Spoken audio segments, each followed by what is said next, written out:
And it's been quite a turnaround. Until last year, Mahinda Rajapaksa looked invincible.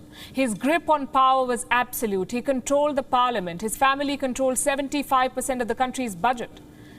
The Rajapaksa family ruled Sri Lanka, and Mahinda was the face of the dynasty. He was South Asia's longest-serving leader. Today, he's a deposed prime minister. He was once the hero of the civil war. Today, he's the fall guy in Colombo, a political liability sacrificed by his younger brother, the president. Our next report tells you about the rise and fall of Mahinda Rajapaksa.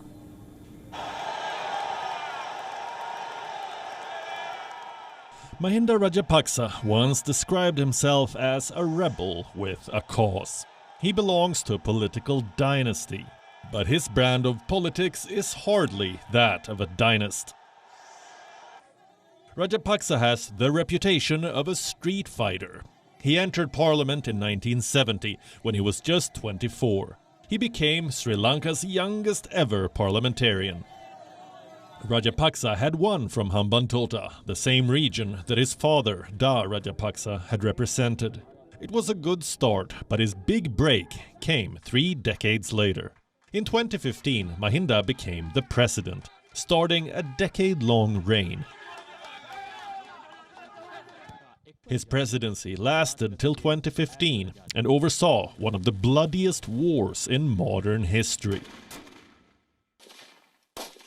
With his brother, Gotabaya Rajapaksa, Mahinda went on the offensive.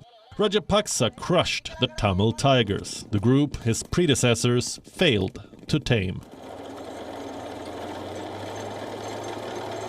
He rose to power, projecting himself as a man of peace.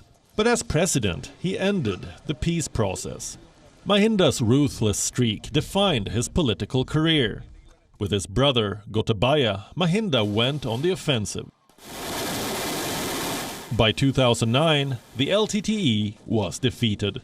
Their leader, Vellupillai Prabhakaran, was gunned down. The victory came at a huge cost.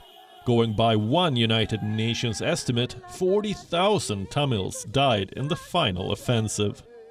Mahinda Rajapaksa was accused of human rights violations, a charge that he vehemently denies. The victory over LTTE became his political USP. It led to his thumping win in 2010. Mahinda returned for his second term as president. This time he consolidated power and inducted his family in the government. Critics faced a crackdown. Supporters got a free pass, even though some of them were accused of murdering journalists. Undeterred, the Rajapaksas launched an ambitious rebuilding effort. They cleared several big-ticket infrastructure projects, including the Hambantota port in their hometown. Once a crown jewel, now a case study on Chinese debt. And a mistake that Mahinda is still paying a price for. The Chinese loans drove him out of office in 2015. Charges of corruption tainted Mahinda's reputation. He was accused of taking bribes from Beijing.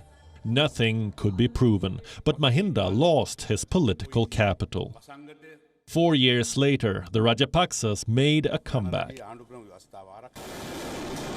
The 2019 Easter bombings shook up Sri Lanka. Terrorism and national security became the top election issue. And Sri Lankans welcomed the Rajapaksas as war heroes. Mahinda floated a new political outfit. His younger brother, Gotabaya, was made the face of the campaign. They won a 2/3 majority.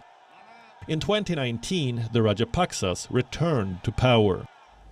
Mahinda as prime minister, Gotabaya as president, their political clout as restored. But the Chinese debt caught up with them. Sri Lanka's economic collapse has turned these war heroes into villains.